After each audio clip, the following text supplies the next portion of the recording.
Now let's go into the debate, shall we? Ready now? Let's go into the debate. Lord, bless our numbers for your glory. Now we get into the meat. Now let's go into the topic. Here it goes. We're going to deal with their butchering of Tertullian, meaning Tazaryach. We're going to now, this will be part one. Lord willing, I'll do a couple until I finish it. Now, for the record, Jay destroyed him. Jay obliterated him. Let's go to Tertullian, and we're going to pick it up, and we're going to go into the receipts. Tertullian. I think they both misunderstood each other, even though Jay was right, because the idiot doesn't know where in Tertullian's writing does Tertullian say what he claims. So let's start at the 1 hour, 2 minute mark. With Christianity, there's not an equivalence between patristic writers and church fathers. Those are different categories. So, for example, Origen, Tertullian, they were outside of the church and they ended up being patristic writers. Their writings are worthwhile. They have a lot of historical attestation, but they're not church fathers. And so he specifically said the church fathers all disagreed, but you saw when we actually go into this, he has no idea what he's talking about. He's just reading from the internet. All right, Cat, floor is yours. Response. Tertullian, for example, 155, maybe that's a closer timeline to him, against Praxis. There was a time when the sun... Okay, because Megillah Gorilla, Shamoun, doesn't go and verify sources, he'll Google a quote, find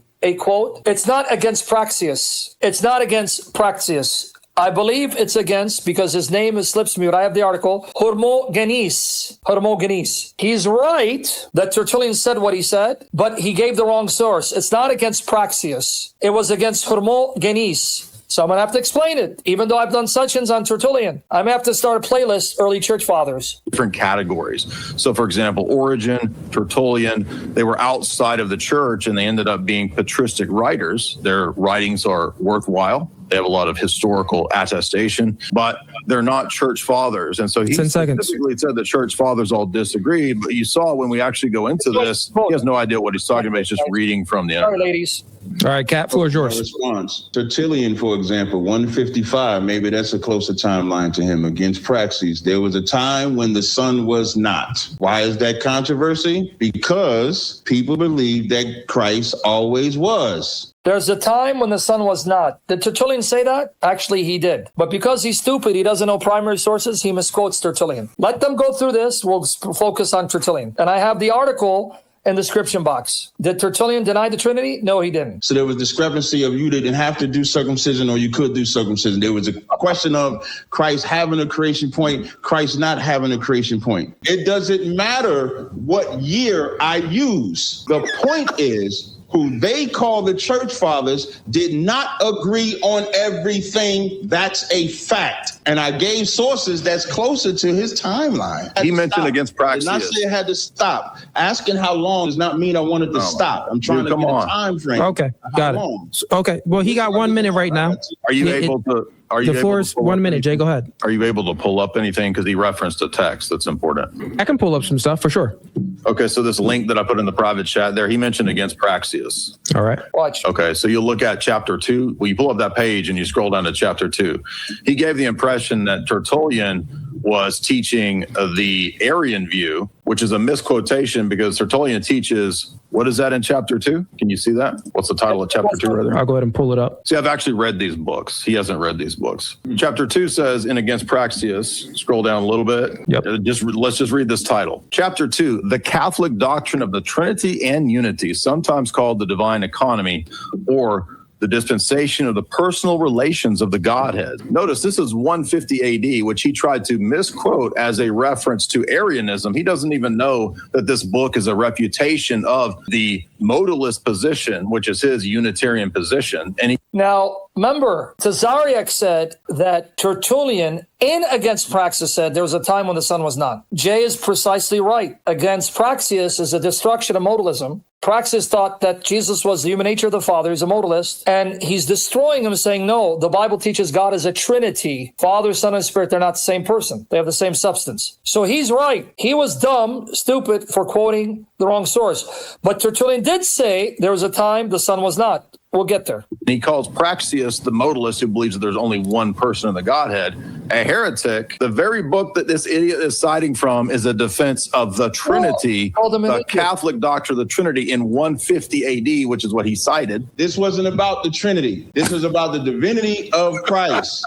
So when it says there was a time when the Son was not, and then he mentioned Arianism, which lets you know that there was a sect of people that did not believe that Jesus was divine. They believed that he was the physical Son of God that became divine when he ascended. So now that's another disagreement, which is my point. The reason why this guy's a special kind of stupid, he assumes anyone and everyone in the early church was a church father. So Arius, Paul of Samosata, they're all church fathers, but they all disagreed. But that's how stupid this guy is. And as Jay is rightly pointing out, these were the heretics. They were not the church fathers, the heirs of the apostles. But the guy's stupid. So you had some of the church fathers that said Christ had a creation point.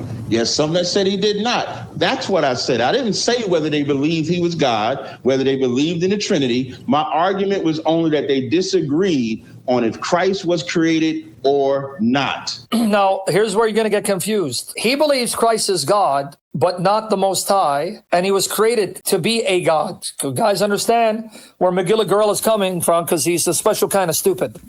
So when you say Jesus is God, he goes, yes, but he's not the Most High, and he's a created God, like Arius taught. Again, this is a fundamentally stupid person. I specifically said that it was ironic that you brought this up because it's a document written against both errors of the Paul of Samosata view that Christ was a mere creature. This is before Arianism. It's what would become Arianism. And he's mainly focused on Praxeas and his Sabellianism. So it shows that the Trinity doctrine was taught right here in chapter 2, clear as day. He doesn't teach the Son is a mere creature if he teaches the Trinity, you idiot. That's the whole point of chapter 2. So you're a blasphemer and a dumb person who can't understand grammar and doesn't even know the writings that he's sourcing. So when you read this writing, this is a early reference to the multiplicity in the Godhead and the unity of the Godhead. That's a refutation of both the Arian, or what would become the Arian position, and the Sabellian position. That's what I said. You haven't actually read this because Tertullian consistently defends the deity of the person of Christ. When the church fathers, not heretics, they speak of Christ's human nature being created, that's his human nature, not his divine personhood. It's a both and, like Romans 1 says. Remember, my argument was that the church fathers didn't agree. And the more we talk, the more because he want to make it seem like he reads everything, the more he tells y'all more people that didn't agree, more people that didn't get along, more people that disagreed on the divinity of Christ, this come, that come, which was my point. But in the Bible, Paul says he's the Son of the Most High. Peter says he's the Son of the Most High. The demons say he's the Son of the Most High. Christ says he has a God in the Bible. So I would never believe the church fathers. Christ said, I go to my God and your God. I go to my Father and your Father. So how can Christ be God if he got a God that he's going to? Christ in John 17:3 says that they might know the one true God, the Father, and the Son whom he sent. So the superiority 10 seconds. of the Bible, the church fathers, is ass. See that? The church fathers is ass, and he calls them junk. And yet what's shocking, when Jay pressed him, how do you know what the Bible is? Where'd you get the Bible from? So pretty much from the Bible. Say what? Yeah, he's stupid. But this is the respect they show to the early Christians whom God used to preserve the scriptures. No respect. All right, we will come back and start at the 1 hour, 9 minute mark and address these claims. Christ as a God. He's not the Most High. We've addressed them, but we'll address them again. Because right now I want to focus on Tertullian. You ready now to go into the session? Right now we're going to focus on Tertullian, okay? This is why you got to know your church fathers. You got to know your church fathers. And Tertullian is not a church father. He's not a church father. Why? He left the Catholic Church to follow a prophet named Montanus, who claimed that the Holy Spirit Paraclete was giving him new revelations. And I don't know why Tertullian fell for it. But one thing about the Montanists, they still worshipped and adored the Trinity. That's why later Christians would quote Tertullian, appeal to Tertullian, and why we looked to him today, because the things he wrote about the Trinity were outstanding. Did Tertullian say there was a time when the Son was not? Yep, he did say that. Are you shocked? He taught there was a time when the Son was not. There wasn't a Son. Are you shocked to hear it? If you've been listening to me, following me, you shouldn't be. But for those of you who forgot or are hearing it for the first time, did you know that Tertullian said there was a time when the Son was not? So then how did he affirm the Trinity? He did say that. He did say there was a time when the Son was not. Now let me give you the context why. Why would he say there was a time in which the Son was not?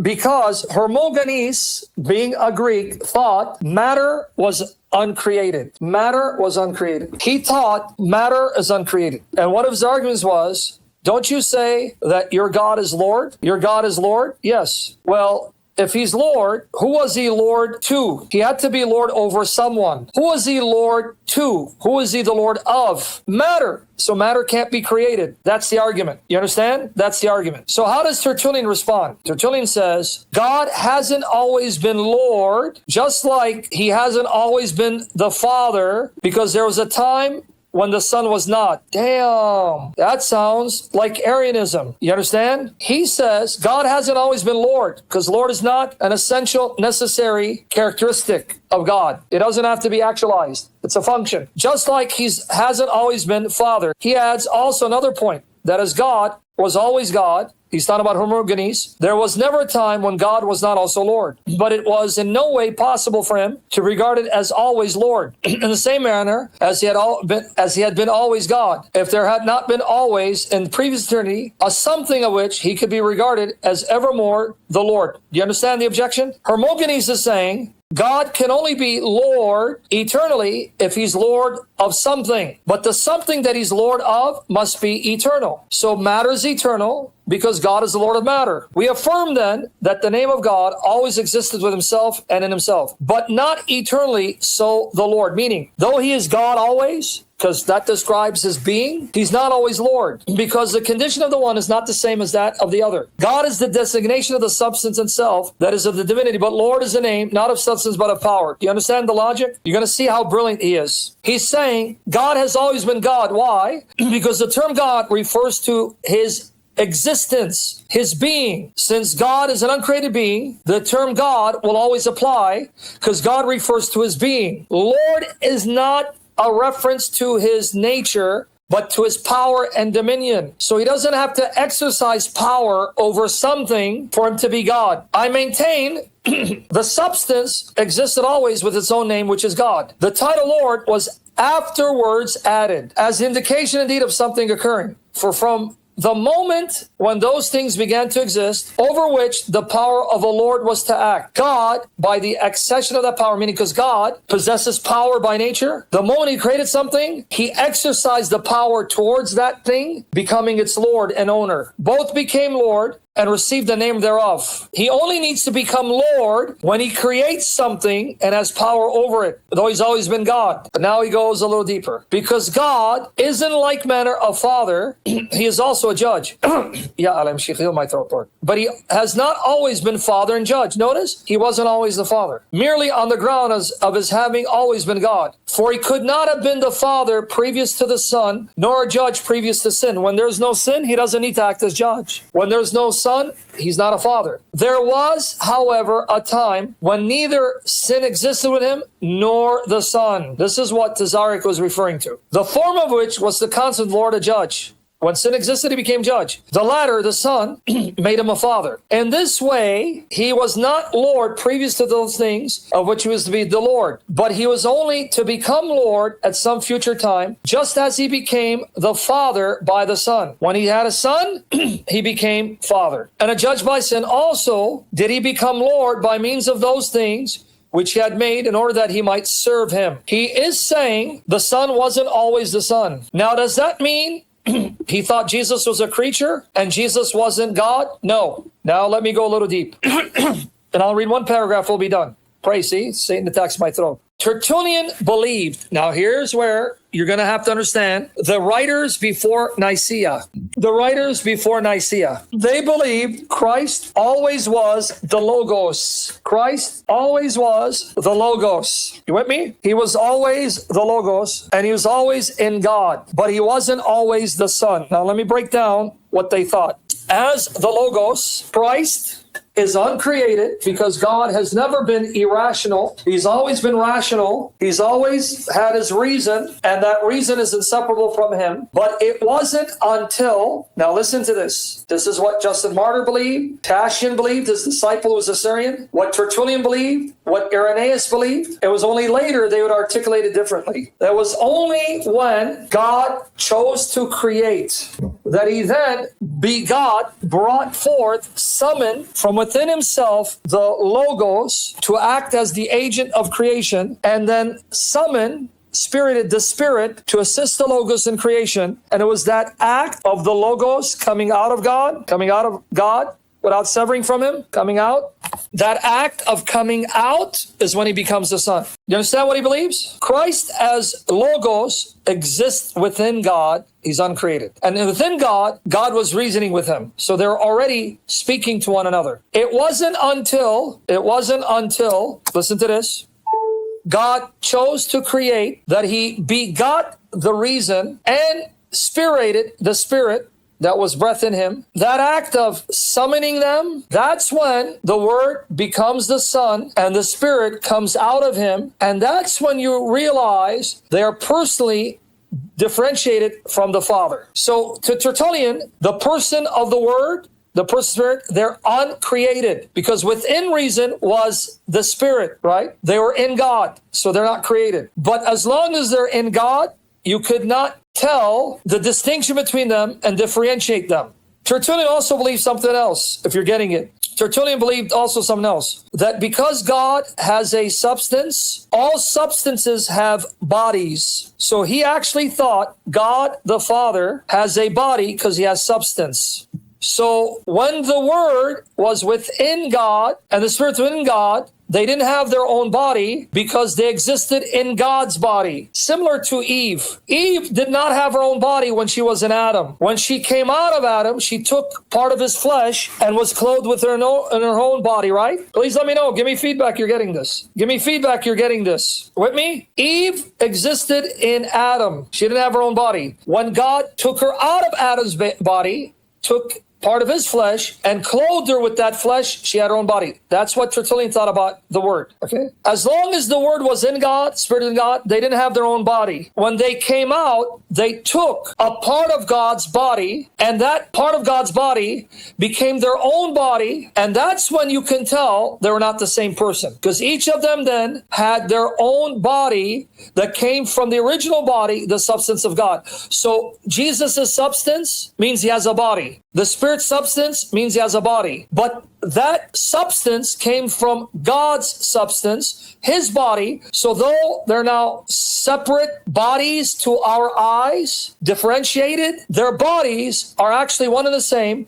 because they all come from the same substance of God. So God's substance means he has a body. When they came out, they took a part of that substance, formed their own bodies. But originally, it's all one substance because it comes from one body. So their substance is the same. That's what Tertullian believed. That doesn't mean he's right. He was influenced by Greek philosophy, Stoicism, and he was trying to explain biblical revelation in light of Stoic concepts and beliefs, Greek philosophy, and at times he dropped the ball. But one thing he was clear on, Christ the Word is uncreated and he becomes the Son. Let me now prove to you he's what they call a proto-Trinitarian, meaning he affirms the three are uncreated, so Son and Spirit are not produced from nothing. They're in God and God has always existed with them, but it was at the moment when they were brought forth from God and took part of his substance so they could have their own substantial bodies. So their substance is one of the same, that you could tell they were different. Because as long as they're in God, you couldn't tell they were differentiated and different. So he was a Trinitarian, but his articulation wasn't like later generations. The evolution, sorry about that, of the Son or Word of God from the Father by a divine procession. Notice, he came out, illustrated by the operation of human thought and consciousness. But since they will, now he's refuting Praxius, who's a modalist. Now, does he believe that Christ is uncreated? Yes. Does he believe Christ was always a Son? No. For before all things, God was alone, being in himself and for himself universe and space and all things. Meaning, God was self-contained before there was creation. He didn't need anything. He was his own universe, and he had everything he needed in himself. So though he was alone, he wasn't by himself. Watch here. Yet even not then was he alone, when there was no creatures. For he had with him that which he possessed in himself. That is to say, his own reason. For God is rational, and reason was first in him. And so all things were from himself. This reason is his own thought or consciousness, what the Greeks call logos. So he had logos in him. The logos was in him.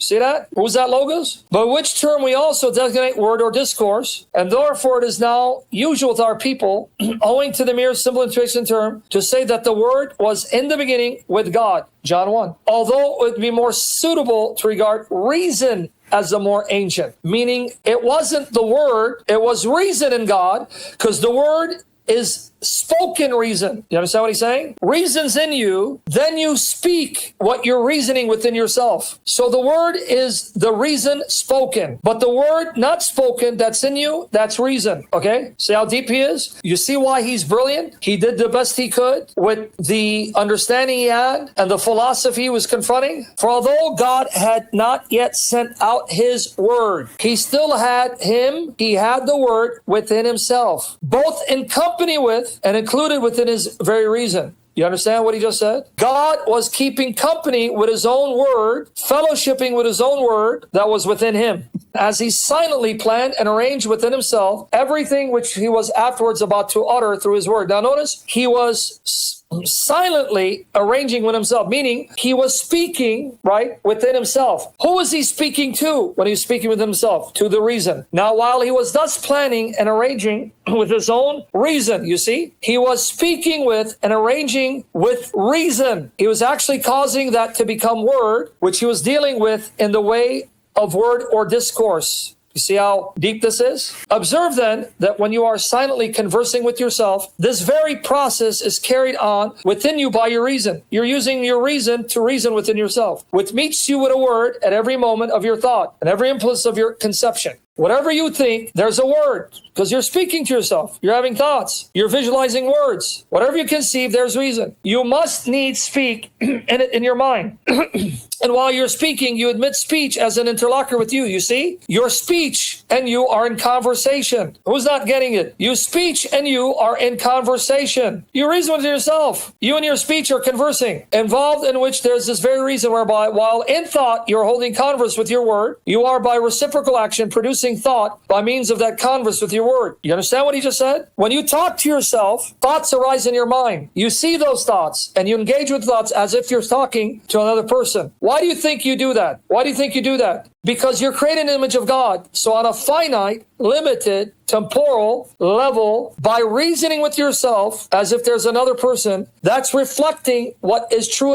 on God in an actual sense, in a greater sense. The word is itself a different thing from yourself. You're not identical to your word. Now, how much more fully is all this transacted in God? This is more real in God than in you, whose image and likeness even you are regarded as being, inasmuch as he, God, has reason within himself, even while he was silent, and involved in that reason his word. I may therefore, without rashness, first lay this down as a fixed principle, that even then, before the creation of the universe, God was not alone, since he had within himself both reason, and that reason was the word, which he made second to himself by agitating it within himself. See what he just said? The word, the reason, is uncreated in God, and he was already talking to God, and God was talking to him. But then God agitated himself with himself, meaning he's about to emit him out of himself. When did the word come out of him? Here you go. Chapter 7. The Son by being designated word and wisdom, the perfection of human thought and language, liable to be deemed a mere attribute, he is shown to be a personal being. So the Son being the word is not an attribute, because God's word and wisdom refer to a person. See that, Mel Gibson? A person. Then therefore does the word also himself assume his own form and glorious garb. His own sound and vocal utterance when God says, let there be light. That's when the Word was born to become the Son. Let there be light. That light came out of God. That was the Word that came out of God. He took part of God's substance to form his own spiritual body. By now you see them as two. This is the perfect nativity of the Word when he proceeds forth from God. Then he quotes Proverbs 8:22. Thus does he make him equal to him, for by proceeding from himself, he became his first begotten son, because begotten before all things. There you go. He's not created. He's not produced from created things. He was there before all creation, came out of God to then create all things. He was in the womb of God's heart, his only begotten, because alone begotten of God in a way peculiar to himself, a unique begetting unlike anything, from the womb of his own heart. And he quotes Psalm 45. Even as the Father himself testifies, my heart, says he, has emitted my most excellent word. And residing with his reason is the Spirit. Because when God summoned the Word coming out of his spiritual mouth, when you speak, you breathe. So the breath is the Spirit and the Word is the Son. So both of them were within God. He became also the Son of God and was begotten when he proceeded forth from him. So he wasn't created. He came out of him. Well, if he's in him, he always existed eternally, right? Stoics believe that substances must have bodies. If you're a substance, you have a body. Well, God is a substance, but he's a spiritual substance. So he has a spiritual body. Where was the Word, the Spirit? In that body. We're almost done, Paul. A few minutes. So then when the Word came out, like when Eve came out, the Word took part of that substance, God's spiritual body, clothed himself with part of God's substance, spiritual body. So now he appears with the spiritual body. So that's the Holy Spirit, because they took part of God's substance, part of his spiritual body, to have their own spiritual bodies, where now you can see them as three. Because as long as they're in God, you can see them as three. How much more shall that which has been sent forth from his substance? These were created substances, created from nothing. But the Word and Spirit were not created. They were in his substance, came out of his substance. You see why Tertullian was not condemned for Trinitarianism. He was one of the greatest defenders of the Trinity, destroyed Arianism and modalist heretics, showing that already in the Old Testament, they were three distinct persons, and in God, they were still distinct, which is why God could speak within himself to these that were there and could have rational discourse with them. Whatever, therefore, was the substance of the Word, that I designate a person, I claim for it the name of Son, and while I recognize the Son, I assert his distinction as second to the Father. So did you notice? Jay was right. Tertullian was not an Arian. He was not a modalist, diehard Trinitarian, but Tazaryach was wrong, but too stupid to understand. Tertullian believes there are two stages. The first stage, where Christ, that person who's uncreated, exists in God as his reason and word. Second stage, he comes out, takes a part of his substance, and God having his substance means he has a spiritual body, to then appear with his own spiritual body, so now you see them as two. So Tertullian is one of us. Justin Martyr is one of us. Irenaeus is one of us. Cassian Hippolytus, they were Trinitarians. The way they articulated was different. But you can't blame them, because they had to deal with different controversies, different heresies, and they did their best.